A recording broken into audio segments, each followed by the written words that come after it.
Hi friend, welcome to the channel the microbiology teacher. और उम्मीद है आप सबने दिवाली बहुत अच्छे से सेलिब्रेट की होगी। और आज हम बात करने वाले हैं एक बहुत ही जीनियस साइंटिस्ट के बारे में जिन्होंने माइक्रोबायोलॉजी की फील्ड में बहुत रिमार्केबल और बहुत ही महत्वपूर्ण योगदान दिए हैं। तो आज हम बात करने वाले हैं रॉबर्ट कोच के बारे में। जानते हैं रॉबर्ट कोच कौन थे और उन्होंने माइक्रोबायोलॉजी की फील्ड में कितने और किस प्रकार के योगदान दिए हैं। ठीक है, तो चलिए बात करते हैं। Robert Koch provided remarkable contribution to the field of microbiology. He was a general practitioner. Robert Koch, winner of the Nobel Prize in 1905. Robert Koch known as a father of bacteriology. ठीक है, Robert Koch ने microbiology की field में बहुत ही उल्लेखनीय contribution दिए हैं। और वो क्या थे? वो एक जनरल प्रैक्टिशनर थे और उन्होंने 1905 में नोबेल प्राइज जीता। ठीक है, और उनको हम फादर ऑफ बैक्टीरियोलॉजी के नाम से जानते हैं। ठीक है, तो उनके हम कंट्रीब्यूशन के बारे में बात करते हैं। He was first to isolate anthrax bacilli in pure culture and show spores in anthrax bacilli in 1876। ठीक है, उन्होंने सबसे पहले एंथ्राक्स बैसिलाई को क्या किया? प्योर कल्चर में आइसोलेट किया और उन्होंने इसी एंथ्राक्स बैसिलाई के स्पोर्स के बारे में जानकारी दी। ठीक है, कब दी? 1876 में। ठीक है, ही डिस्क्राइब्ड ट्यूबरकल बैसिलाई इन 1882। ठीक है, उन्होंने 1882 में ट्यूबरकल बैसिलाई जो है, जिसको हम ट्यूबरकुलोसिस कॉज करता है जो बैक्टीरिया, उसकी खोज की। ठीक है, और ही डिस्कवर्ड कोलेरा बैसिलाई इन 1883। ठीक है, 1883 में उन्होंने क्या किया? कोलेरा बैसिलाई को डिस्कवर किया। ठीक है, यहाँ देखिए ये कितने जीनियस साइंटिस्ट थे कि इन्होंने 1876 में उन्होंने एंथ्रेक्स के बारे में इंफॉर्मेशन दी और 1882 में उन्होंने ट्यूबरकुलोसिस के बारे में और 1883 में कोलेरा बैसिलाई के बारे में जानकारी दी। He was first to use hanging drop method to studying bacterial motility. ठीक है, उन्होंने सबसे पहले बैक्टीरिया की मोटिलिटी को देखने के लिए उन्होंने हैंगिंग ड्रॉप मेथड का आविष्कार किया या उसको डेवलप किया। ठीक है, जब भी हमें किसी बैक्टीरिया की मोटिलिटी देखनी होती है तो हम क्या करते हैं? उसका हैंगिंग ड्रॉप मेथड के थ्रू उसको हम देखते हैं और ये पता करते हैं कि बैक्टीरिया मोटाइल है या नहीं है। ठीक है, तो हैंगिंग ड्रॉप हम कैसे बनाते हैं?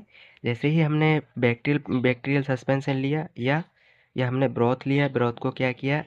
एक स्लाइड होती है, उसको हम कैविटी स्लाइड बोलते हैं। उस कैविटी स्लाइड में हम 1 ड्रॉप क्या करेंगे?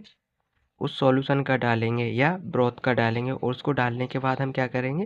उसमें कवर स्लिप रख के उसको हम 40x पे ऑब्जर्व करेंगे और देखेंगे कि बैक्टीरिया मोटाइल है या नहीं है। अगर वो मोटाइल होगा तो वो उसमें हमें रेंगता हुआ या चलता हुआ दिखाई देगा। ठीक है, तो ये जो मेथड है सबसे पहले किसने डेवलप किया था? रॉबर्ट कोच ने। ठीक है, ये introduce solid media for culture of bacteria. ठीक है, और उन्होंने ही सॉलिड मीडिया को डेवलप किया।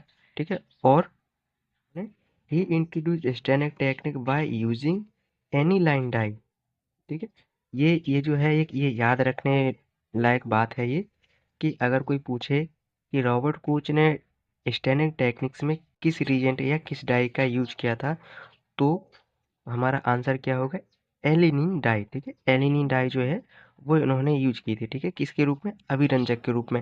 जो बैक्टीरिया थे उनको स्टेन करने के लिए उन्होंने क्या किया था? एलिनिन डाई का यूज किया था। ठीक है, और इनकी जो वाइफ थी एल्सिमियस हेस थी, इन्होंने ही इनकी वाइफ ने इनको सजेस्ट किया, जो इनकी असिस्टेंट थी, उन्होंने सजेस्ट किया कि आप अगर जो मीडिया बना रहे हैं उस मीडिया को सॉलिड या सॉलिडिफाई करने के लिए अगर का यूज करें, क्योंकि अगर जो है ये पॉलीसेकेराइड्स का होता है और इसमें कोई भी न्यूट्रिशनल वैल्यू नहीं होती है, इसलिए। और ये सबसे बड़ी बात क्या है यहाँ, कि अगर का मेल्टिंग पॉइंट जो है वो ज़्यादा है। ठीक है, इससे पहले हम अगर से पहले क्या करते थे? जेलेटिन का इस्तेमाल करते थे। और जेलेटिन पर जेलेटिन का एक डिसएडवांटेज ये था, सब क्या थी, कि रूम टेम्परेचर पे या बॉडी के टेम्परेचर पे मेल्ट हो जाती थी। ठीक है। तो हम क्या करते थे, मोस्ट ऑफ द बैक्टीरिया को हम क्या करते थे, स्टडी नहीं कर पाते थे, ठीक है। जबकि ये अगर का मेल्टिंग पॉइंट ज़्यादा है कंपेरेटिवली जेलेटिन, इसीलिए हम इसमें क्या करते हैं, हम ज़्यादा बैक्टीरिया की स्टडी कर पाते हैं, जो जो 37 से ऊपर के टेम्परेचर पे भी अगर वो सर्वाइव करते हैं, उनको हम देख सकते हैं और उनकी स्टडी कर सकते हैं किसमें, सॉलिड अगर में, ठीक है। तो जैसा कि हमें सबको पता है, इसकी डिफरेंट डिफरेंट कंसंट्रेशन हम मीडिया प्रिपरेशन में यूज करते हैं, ठीक है। 1 से 2% जो है हम यूज करते हैं सॉलिड मीडिया के लिए, और 0.5% हम किसके लिए करते हैं, सेमी सॉलिड अगर के लिए। और इसी में हम और बात करें आगे, अगर हम प्रोटीज के लिए अगर बात की जाए, तो प्रोटीज के लिए हम क्या करते हैं, 6% अगर यूज यूज करते हैं, क्योंकि ये क्या है, प्रोटीज की जो स्वार्मिंग है उसको इनहिबिट करते हैं, ठीक है। उसको इनहिबिट करने के लिए हम क्या करते हैं, 6% अगर का यूज करते हैं। चलिए अब हम बात करते हैं कुछ फेनोमेनन के बारे में, ठीक है। तो क्या हुआ, who observed that guinea pig already infected with tubercle bacillus responded with an exaggerated inflammatory response when injected with tubercle bacilli or its protein, ठीक है। This hyper sensitivity reaction is called coach phenomenon, ठीक है। तो क्या हुआ इसमें, Robert Koch ने observe किया कि गोनिया पिग जो है वो ऑलरेडी ट्यूबरकल बैसिलाई से क्या था, इन्फेक्टेड था, ठीक है। और जैसे ही हम उसको क्या करते हैं, ट्यूबरकल बैसिलाई से या उसके प्रोटीन से इंजेक्टेड करते हैं, तो क्या होता है, वो एग्जीक्यूटेड इन्फ्लेमेटरी रिस्पॉन्स प्रोड्यूस करती है। कहाँ कहाँ प्रोड्यूस होता है, उसकी बॉडी से प्रोड्यूस होता है। तो क्या होता है, इसके बाद जो हाइपर सेंसिटिविटी जो जनरेट होती है, उस हाइपर सेंसिटिविटी को हम क्या कहते हैं, कोच फिनोमिनन, ठीक है। एक बार फिर से समझते हैं, ठीक। Guinea pig already infected with tubercle bacillus responded with an exaggerated inflammatory response when injected with tubercle bacilli or its protein. This hypersensitivity reaction is called Koch phenomenon, ठीक है। तो जैसे ही हम गोनिया पिग को ट्यूबरकल बैसिलाई और उसके protein से injected करते हैं, तो उसकी बॉडी क्या करती है, एक एग्जीक्यूटेड इन्फ्लामेटरी रिस्पॉन्स शो करती है, ठीक है। और इसी हाइपर सेंसिटिविटी को हम क्या कहते हैं, कोच फिनोमिनन। चलिए आगे बात करते हैं कोच पोस्टुलेट्स के बारे में। और कोच पोस्टुलेट किसी न किसी एग्जाम में, एमबीबीएस, बीडीएस या और भी कोई एग्जाम है मेडिकल से रिलेटेड, जो भी है पैरामेडिकल्स हैं, तो उसमें कोच पोस्टुलेट हमेशा कभी ना कभी पूछ लिया जाता है, 5 नंबर में, या उस पर शॉर्ट नोट पूछ लिया जाता है। तो चलिए हम बात करते हैं कोच पोस्टुलेट्स के बारे में, ठीक है। फर्स्ट कोच पोस्टुलेट क्या कहता है, the microorganism should be constantly associated with lesion of the disease, ठीक है। तो फर्स्ट पोस्टुलेट क्या कहता है, जो पॉजिटिव एजेंट है वो कॉन्स्टेंटली एसोसिएटेड होना चाहिए किससे, लीजन ऑफ द डिसीज, ठीक है। जो पॉजिटिव एजेंट है, जो लीजन प्रोड्यूस कर रहा है ह्यूमन बींग्स में या एनिमल्स की बॉडी में, तो उस पॉजिटिव एजेंट को पूरी तरह से कॉन्स्टेंटली लीजन से एसोसिएट होना चाहिए, ठीक है। समझ में आ गया। चलिए दूसरा कुछ पोस्टुलेट की बात करते हैं।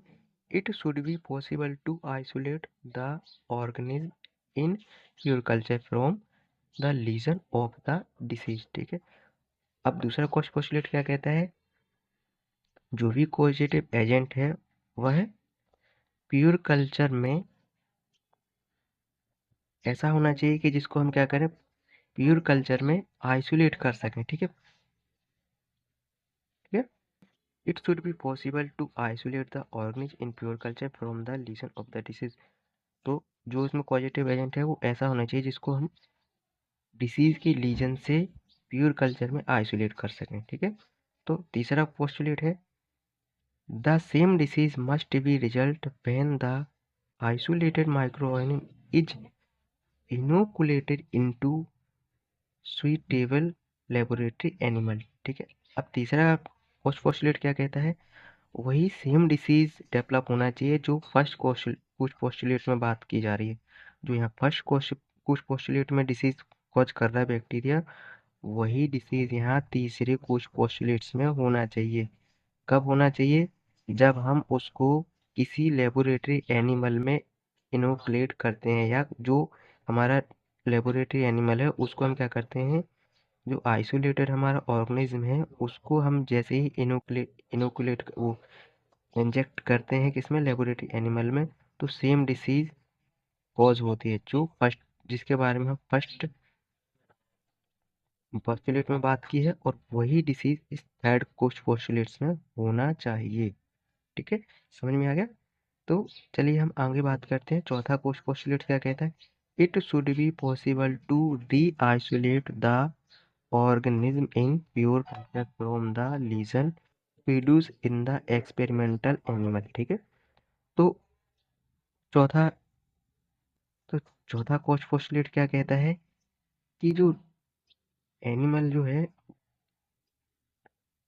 जो पॉजिटिव एजेंट है, जो इसमें थर्ड थर्ड जो पोस्टुलेट था, उसने जो यहाँ जो लीजन कॉज किया है, उस लीजन से हम बैक्टीरिया को फिर से रीआइसोलेट कर सकें किसमें, प्योर कल्चर में। ठीक है, तभी हम मानेंगे कि वो पॉजिटिव एजेंट है। ठीक है, इसके इसके बाद हम बात करते हैं फिफ्थ फिफ्थ कुछ पोस्टुलेट्स की। Fifth criteria stated that specific antibody to the bacterium should be demonstrate in the patient serum suffering from the disease. ठीक है, फिफ्थ क्राइटेरिया बोलता है कि अ स्पेसिफिक एंटीबॉडी, ठीक है, demonstrate in the patient serum suffering from disease. तो इनका कहना है कि एक स्पेसिफिक एंटीबॉडी पेशेंट के सीरम में डेमोस्ट्रेट या देखी जानी चाहिए।